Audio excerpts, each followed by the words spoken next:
প্রকৃতি যেন শীতল সুগন্ধে ভরে উঠছে, আর আকাশে ধূসর মেঘের ছোঁয়া জানান দিচ্ছে যে শীত চলে এসেছে। এই বছর দক্ষিণ জার্মানিতে আগেই শুরু হয়েছে শীতকাল। বুধবার এলগাও অঞ্চলের গ্রামগুলোকে গভীর সাদা তুষারের চাদরে ঢাকা পড়তে দেখা গেছে।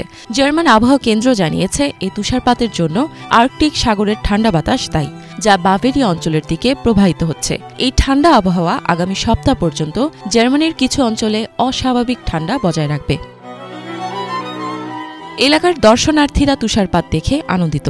তারা জানিয়েছেন ঠান্ডা আবহাওয়ার জন্য তারা আগেই প্রস্তুত ছিলেন। তবে অঞ্চলটিতে ব্যাপক তুষারপাত হলে যাতায়াত ও পরিবহন ব্যবস্থায় বিরূপ প্রভাব পড়তে পারে। এদিকে জার্মানির নর্থ রাইন ওয়েস্টফালিয়া থেকে শুরু করে বার্লিন পর্যন্ত ঝড়ের আশঙ্কাও তৈরি হয়েছে।